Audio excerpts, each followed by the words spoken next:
Esto casi no se sabe, pero la educación pública, gratuita y obligatoria fue inventada en algún momento de la historia. Antes no existía.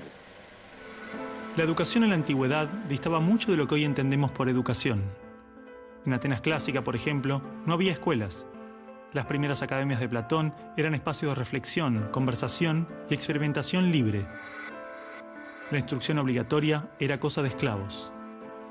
Por otro lado, la educación en Esparta era más parecida a una instrucción militar. El Estado se deshacía de quienes no alcanzaban los niveles esperados. Había clases obligatorias, fuertes castigos y modelamiento de la conducta a través del dolor y el sufrimiento. Antiguamente la educación estaba en manos de la Iglesia Católica, por lo menos en el mundo cristiano occidental.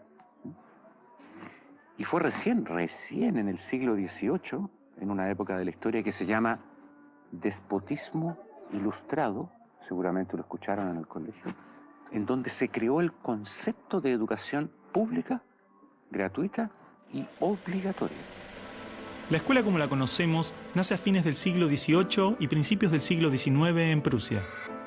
Con el fin de evitar las revoluciones que sucedían en Francia, los monarcas incluyeron algunos principios de la Ilustración para satisfacer al pueblo, pero manteniendo el régimen absolutista.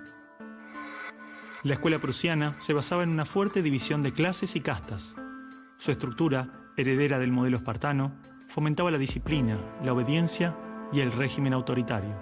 ¿Qué buscaban estos déspotas ilustrados? Un pueblo dócil, obediente, y que se pudiera preparar para las guerras que hubieron en esa época entre todas las naciones que estaban naciendo. Por ejemplo, Catalina la Grande de Rusia llamó a los enciclopedistas franceses a preparar esto mismo.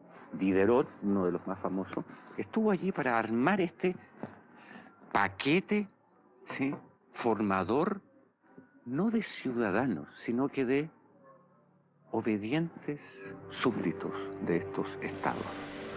Las noticias del exitoso modelo educativo viajaron rápido, y en pocos años, educadores de América y Europa visitaban Prusia para capacitarse.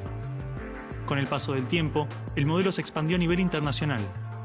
Muchos países importaron la escuela moderna con el discurso del acceso a la educación para todos, elevando la bandera de la igualdad, cuando justamente la esencia misma del sistema provenía del despotismo, buscando perpetuar los modelos elitistas y la división de clases.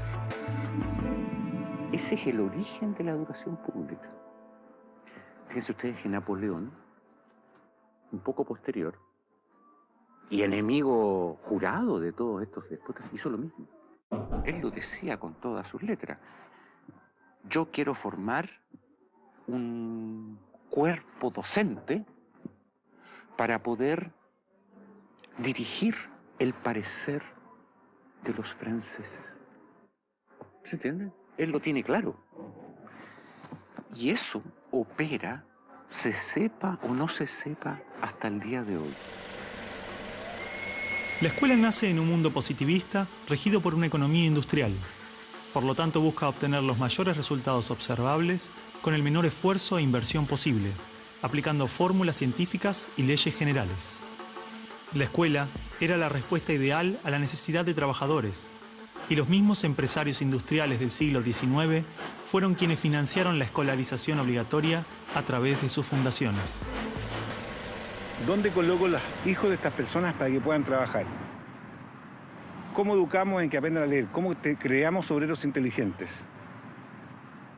La educación sigue siendo lo mismo, una herramienta para formar trabajadores útil al sistema y una herramienta útil para que la cultura permanezca siempre igual y siempre se repita, lo cual es conservar la estructura actual de la sociedad. La escuela se complementó con investigaciones sobre el control de la conducta, propuestas de utopías sociales y hasta teorías de superioridad racial. No es de extrañar que los primeros estados con el sistema prusiano o similar fueran con el paso de las generaciones focos de xenofobia y nacionalismo extremo. El modelo de producción industrial en cadena de montaje era perfecto para la escuela. La educación de un niño era comparable a la manufactura de un producto. Por lo tanto, requería una serie de pasos determinados en un orden específico. separando a los niños por generaciones en grados escolares.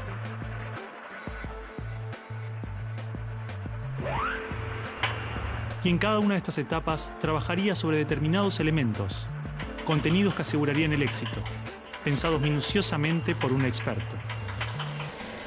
Digamos que el maestro es la figura que es la encargada de enseñar una serie de contenidos que tocan, porque alguien ha determinado así, en una edad determinada. Pero la educación no la preparan los biólogos. Y curiosamente muchas veces tampoco son educadores los que la preparan. Son administrativos. Son gente que no hace clases. En esta cadena, una persona estaría a cargo de una pequeña parte del proceso, insuficiente como para conocer el mecanismo en su totalidad, ni a las personas en profundidad. Un docente por año, por materia, cada 30 o 40 alumnos, llegando al punto de que el proceso termine siendo meramente mecánico. Y la educación, como la estamos viendo hoy, es administrativa. Hay alumnos que llegan, profesores que hacen clase, alumnos que se van, profesores que se van y al día siguiente se repite el ciclo.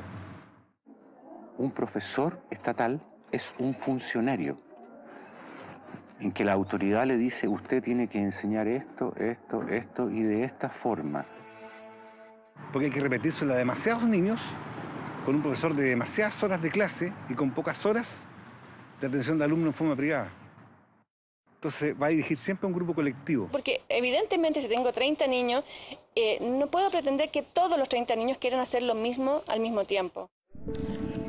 Este sistema de cadena de montaje, que nace con el taylorismo, fue aplicado tanto en la industria, la escuela y el ejército de diferentes países y culturas de Occidente. Hasta hace pocas décadas la escuela tenía estas cosas de cuartel y de asilo. Incluso el recreo termina con un timbre anónimo, no humano, que indica a los niños que deben adiestrarse poco a poco para pararse en una determinada baldosa detrás de determinada cabeza para formar una fila, generalmente de menor a mayor. Durante los últimos siglos, hemos construido nuestras escuelas a imagen y semejanza de las prisiones y las fábricas, priorizando el cumplimiento de las reglas, el control social. La escuela se pensó como una fábrica de ciudadanos obedientes, consumistas y eficaces, donde poco a poco las personas se convierten en números, calificaciones y estadísticas. Las exigencias y presiones del sistema terminan deshumanizándonos a todos, porque van más allá de los maestros, directivos o inspectores escolares.